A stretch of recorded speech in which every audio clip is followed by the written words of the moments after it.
Muito inspiradora a tua história.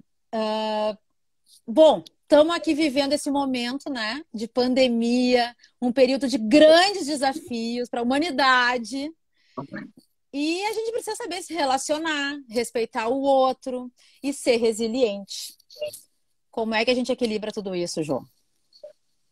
Eu entendo que a primeira coisa que a gente precisa ter é a autoconsciência do que eu faço, como faço e o quanto eu tenho consciência do outro.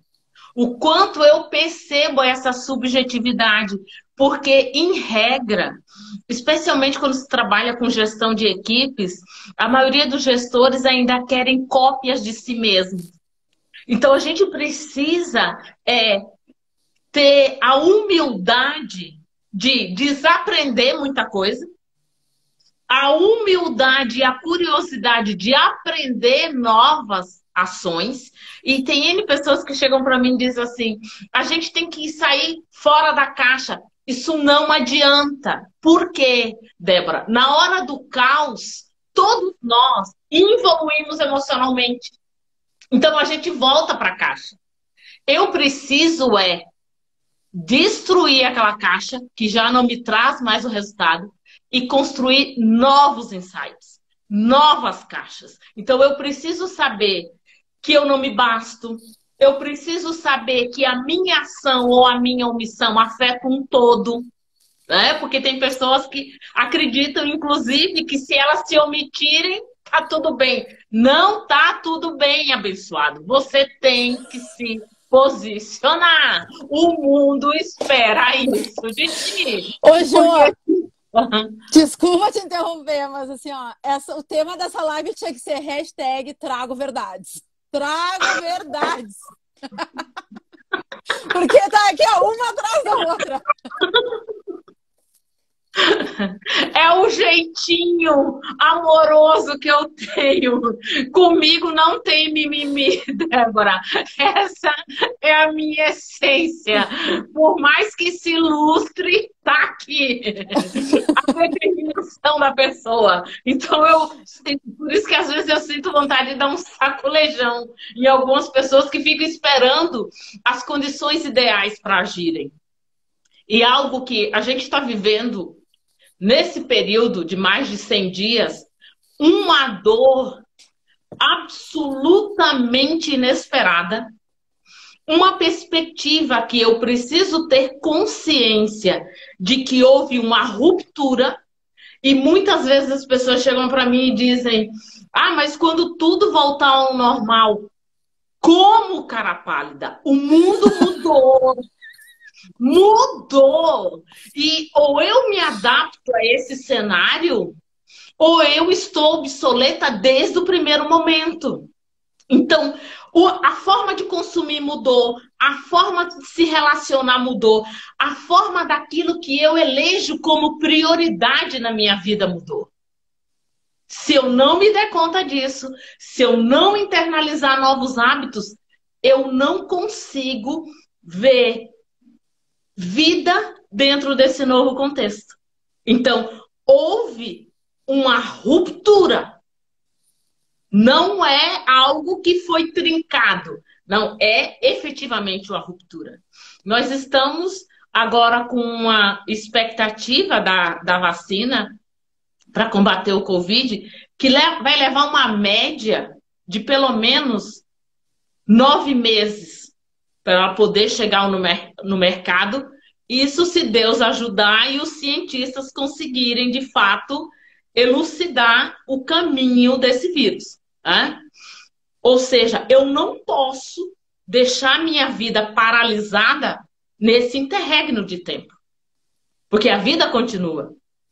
E eu preciso aprender com isso e criar novas formas. Porque se tem uma coisa, Débora, que me deixa ainda mais inquieta, é saber que boa parte das pessoas estão sem perspectivas. E a perspectiva, ela é fundamental porque ela é que nutre a nossa vida. É ela que dá sentido à nossa vida. Ela que nos mobiliza. Então, quando eu não sei, quando é que vai ser o final do túnel? Quando é que vai vir o primeiro feixe de luz? Quando é que a minha liberdade, meu livre-arbítrio vai poder ser exercitado na plenitude? Ninguém sabe. Então eu preciso aprender com esse processo que é sofrido. Claro que é. Quem é que queria estar nesse contexto? Ninguém quer. Agora, essa subjetividade, essas interações, elas são fundamentais para que eu possa rever os meus valores, os meus princípios e rever e reprogramar o que eu quero para minha vida. O que vai continuar dando sentido? Que conexões eu mereço fazer? Qual é o desafio que eu tenho que superar? E isso, necessariamente, Débora, começa pelo nosso emocional. E por que que eu reforço isso? Porque desde o ano passado, a Organização Mundial da Saúde já estava alertando que a partir de 2020, o primeiro motivo que tiraria as pessoas do ambiente de trabalho seriam oriundos do emocional. A pandemia não era nem um resquício de possibilidade. Agora pense, Débora, o nível de adoecimento emocional que cada vez mais vai aumentar no Brasil dentro de um contexto desse, de isolamento, de falta de livre-arbítrio, de impossibilidade de fazer isso, as pessoas tendo que se submeter a circunstâncias absolutamente inóspitas e impensáveis antes disso, com um percentual de desemprego cada vez mais aumentando. Nós sairemos desse momento sem sequer saber se aquilo que muita gente faz vai continuar a existir ao final. Ou seja, nós temos todo esse contexto e precisamos aprender com ele para superar esse desafio e se fortalecer dentro dele. Por isso que a resiliência, na minha avaliação, ela é decisiva. Não dá para você sair desse interregno de tempo incólume, sem fissuras, sem feridas, sem dores.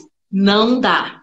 Porque a gente precisa ter consciência, Débora, que, por exemplo, ó, eu tenho o privilégio de continuar trabalhando, o trabalho que eu fazia, porque 98% das minhas atividades se dava fora do Rio Grande do Sul, 98% dos meus clientes em todo o Brasil, os grandes congressos, grandes empresas e assim vai por diante. Eu continuo fazendo meus webinars, as lives que são contratadas. O meu cenário, ele foi minimamente afetado. Só que a gente tem que olhar para fora da nossa bolha. Porque a minha pandemia, a nossa, é uma pandemia gourmet, né? Você tem toda uma condição financeira que já foi conquistada através do trabalho, mas e as milhões de pessoas, Débora? Porque a fome tem pressa. E a gente precisa deixar claro que não é inteligente, não é sadio a gente criar pessoas dependentes de uma quase que de um pedido de governo. Isso não é saudável, isso vai ter que ter um tempo que vai parar isso. E como essas pessoas vão fazer? Pessoas que saíam pela manhã para voltar à noite com seu ganha-pão, como é que elas vão fazer para chegar em casa? Quem mora nas quebradas, quem mora em vilas, quem mora em contextos absolutamente desafiadores de qualidade de vida, de direito de escolha. Isso tudo, eu acho que em nível nacional e em nível mundial, a gente precisa repensar a nossa sociedade. Tem que ter mais espaço, tem que ter mais possibilidades. A gente tem que ensinar as pessoas a pescarem e não a serem dependentes de um governo. Né? A gente precisa de pessoas que façam. A gente tem muita criatividade, que é uma das características das pessoas resilientes, né? Ser criativo. Opa, não tem um plano A, um plano B, um plano C, como é que eu vou viver?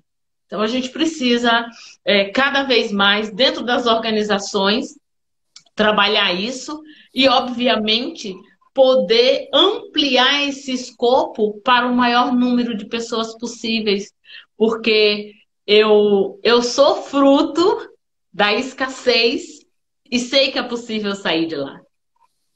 Com muito empenho, com muita doação, mas é plausível sim. Então eu não posso ficar de costas para essas pessoas. Eu sempre me lembro de onde eu venho e o que eu posso fazer para, com o meu exemplo, tirar e estimular as pessoas a saírem da inércia, a saírem do determinismo, porque o pai era assim, a mãe é assim, você vai ser assim. Não, você vai ser o que você escolher. Só que tem um preço que não é baixo, e esse preço é emocional. Antes de qualquer outra coisa, você precisa se doar. É, é esse o caminho que eu busco trazer para todo mundo, Débora.